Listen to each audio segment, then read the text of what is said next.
Hi மக்களே வணக்கம். இன்னைக்கு எபிசோடில் கொஞ்சம் கூட மனசாட்சியே இல்லாத இந்த பாக்கியமும் மாணிக்கம் என்ன வேலை பண்ணியிருக்காங்க பார்த்தீங்களா? அவங்க மேலே தாங்க எல்லா தப்பு இருக்குது. அதை மறைச்சிட்டு தங்கமையில் வந்து கட்டி கொடுத்ததே தப்பு.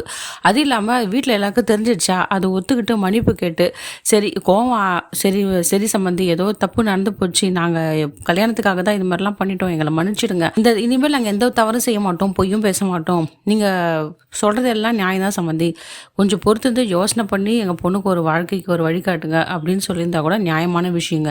எல்லா தப்பும் இவங்களே பண்ணிட்டு வெளியே போயிட்டு தேவையில்லாம வந்து ஒரே கூப்பி ஆர்ப்பாட்டம் போட்டு ஒரே ரகலை பண்ணிட்டு இருக்காங்க. நான் இவங்க மேல எந்த தப்பும் இல்லாத மாதிரியும் எல்லா தப்பும் பாண்டியன் குடும்பத்தை மேலேயும் சொல்லிட்டு வெளியில கத்திட்டு இருக்காங்க. நீங்க நல்லாவே இருக்க மாட்டீங்க, நாசமா போயிடுவீங்க, அவங்க குடும்பம் விளங்காதுன்னு சொல்லிட்டு சாபம் விட்டுட்டு இருக்காங்க. இதை பார்த்து வேடிக்கை பார்த்து இந்த காந்திமதி அம்மா வடிவெல்லாம் மாறியெல்லாம் பார்த்துட்ருக்காங்க. அவங்க எதுவுமே பேசவே இல்லை. என்ன நடந்தது அவங்களுக்கு விஷயமே முதல்ல தெரியாது. உனக்கு காந்திமதி அம்மா என்ன ஆச்சு தெரியலையே அப்படின்ட்டாங்க. நான் போய் கேட்க வந்துட்டு உடனே இந்த 2 தடிமாடுங்களும் வெளியே வராங்க. குமரவேலு சக்திவேலும் அவங்க அம்மா வந்து தடுக்கிறாங்க. நீலாம் அதை போய் கேட்காதம்மா அப்படின்னு அவங்க அம்மாவை அடக்கிட்டு இவன் போய் என்ன விஷயம்னு கேட்குறாங்க. ஆனால் அவங்க அம்மா தடுக்கிறாங்க. வேணாங்க, இந்த விஷயத்தை நீங்கள் போகாதீங்க, அவங்க குடும்ப விஷயம்னு சொல்கிறாங்க. அது எப்படி வீட்டுக்குள்ளே நடந்தால் தான் குடும்ப விஷயம், ரோடுக்குள்ளே வந்தால் அது பொது விஷயம், யாரை வேணா கேட்கலான்னு சொல்லிட்டு இவன் வேணும் வம்புழுக்கிறதுக்காக அந்த குடும்பத்தை பற்றி தரக்குறவாக பேசுறதுக்காக வெளியில் போயிட்டு கத்துறாரு. என்னம்மா ஆச்சு அப்படின்னு கேட்குறாங்க. உடனே அந்த பாக்கியம் வந்து நீலிக்கண்ணியாட்ட வேஷம் போட்டுட்டு இந்த அநியாயம் எங்கன்னா நடக்குமா, யாருன்னா கேட்க ஆள் இல்லையா, இவங்க எப்படி பண்ணுறாங்க பாரு, நல்ல குடும்பம்னு சொல்லிட்டு நாங்கள் பொண்ணு கொடுத்தா என் பொண்ணை வந்து வாழ வெட்டியாக வெளியே அமிச்சிட்டாங்க, இதை கேட்க நீதி நேர்மையே இல்லையா அப்படின்னு சொல்லிட்டு வாயில் அடிச்சுக்கிட்டு இந்த அம்மா கத்துறாங்க. என்னமே தப்பு இல்லை, அந்த பையனுக்கு என் பொண்ணை பிடிக்கலையா, அதனால் வெளியே திருத்தி கது சாத்திட்டாங்க அப்படின்னு சொல்கிறாங்க.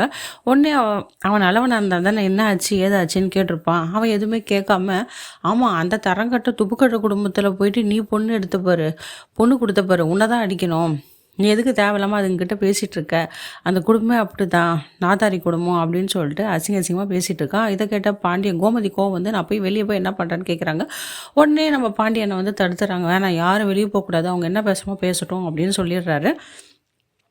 இந்த ஆள் வந்து எதுவுமே விசாரிக்காத தரக்குறைவாக பேசி நீங்கள் வந்து அவங்க அப்படி தான், நீ என்ன பண்ணுற தெரியுமா, இங்கெல்லாம் பேசுறது வேஸ்ட்டு, நேராக போலீஸ் ஸ்டேஷன் போயிட்டு ஒரு கம்ப்ளைண்ட் கொடுத்துட்டு ஸ்ட்ராங்காக அந்த குடும்பத்தில் எல்லாரையும் கொடுத்து ஜெயிலில் போட்டோம் அப்படின்னு சொல்லிட்டு தப்பான அறிவுரை சொல்கிறான். ஏன்னா கெட்டவனுக்கு கெட்ட புத்தி தானே இருக்கும். அவன் நல்லவனாக இருந்தால் போமா, எதுக்குமா இங்கே சத்தம் போட்டுட்ருக்க, போமான்னு சொல்லணும். அவனுக்கு வந்து ஊர் 2 பட்டா கூத்தாடி கொண்டாட்டம்ல, ஏற்கனவே அந்த குடும்பத்தை பற்றி ஆகாது, அது தரக்குறைவாக நினச்சிக்கிட்டு ஏற்கனவே அந்த குடும்பத்தை பற்றி ஆகாது, அதனால் இதை யூஸ் பண்ணிக்கிட்டு அவன் வாயில் தக்காத வார்த்தைலாம் பேசிகிட்டு இருக்கான். உடனே பொறுமை தாங்க முடியாத வந்து பாண்டியன் குடும்பம் எல்லாம் வெளியே வந்துடுறாங்க. எதுக்கு தேவையில்லாமல் நீ கத்திட்டு இருக்க அப்படின்னு கேட்குறாங்க. வாயை முடுறா, உனக்கு என்னத்துக்கு அது தேவையில்லாத பிரச்சனை அப்படின்னு பாண்டி கேட்குற சத்திவேலை பார்த்து. சத்திவேலை வார்த்தையோட என்ன பண்ணுறாங்க, உடனே பாண்டி அடிச்சிடறாரு சத்திவேலை. உடனே குமரவேலும் வந்து எல்லாரையும் வீட்டில் இருக்க எல்லாரையும் வந்து அடிச்சிடறாரு. செந்தில் கதிரெல்லாம் சொல்லிட்டு அடிதடிங்க நடந்துட்டுருக்கு, கலவரம் நடந்துருக்கு. இந்த நேரத்தில் அந்த பொம்பளை என்ன பண்ணுது, இந்த பாக்கியம் இதாண்டி சாக்குன்னு சொல்லிட்டு என்ன பண்ணுறா, நைஸாக போய் நீ சரவங்கிட்ட பேசு மயிலு, போ போ போ அப்படின்னு சொல்கிறா. கொஞ்சம் கூட அசிங்கமே இல்லை, வெக்கங்கட்ட பொம்பளை. உடனே இவளும் போய் தங்கமயிலும் போயிட்டு மாமா ப்ளீஸ் மாமான்னு சொல்லிட்டு கெஞ்சிட்டு இருக்காங்க. சரவணன் எதுவுமே பேசாமல் ஒழுங்குமதியாக எங்களை விட்டு போயிடு, தேவையில்லாமல் பேச வச்சுக்காத அப்படின்னு சொல்கிறாரு. இவ்வளோ நடக்குதே, அவங்க அம்மா இவ்வளோ கூப்பர்பட்டு சாபெல்லாம் விட்றாங்களா, அப்போ கூட தங்கமயில் அம்மா அது மாதிரிலாம் பண்ணாத, தப்பு நம்ம மேலே தானம்மா, அவங்க பேசுகிறது நியாயம் தானம்மா, நீ ஏம்மா இது மாதிரிலாம் சாபெல்லாம் விட்ற அப்படின்னு சொன்னான். அவன் நல்லவனாக இருந்தால் அவள் சொல்லணும். ஏற்கனவே அந்த குடும்பத்தில் என்னென்ன திளையில வேலை பார்த்துருக்கேன், ஏற்கனவே அந்த குடும்பத்தில் என்னென்ன கெடுக்கட்ட வேலை பார்த்துருக்கா திரும்ப அந்த தங்கமயில். ஏதோ ராஜு மீனா பேசியிருந்தா கூட அதை ஏற்றி வர்ற மாதிரி ஏன் மீனா பேசுறேன்னு சொல்லிட்டு இவன் ரொம்ப யோகியமான மாதிரி பேசின்னு இருக்கா.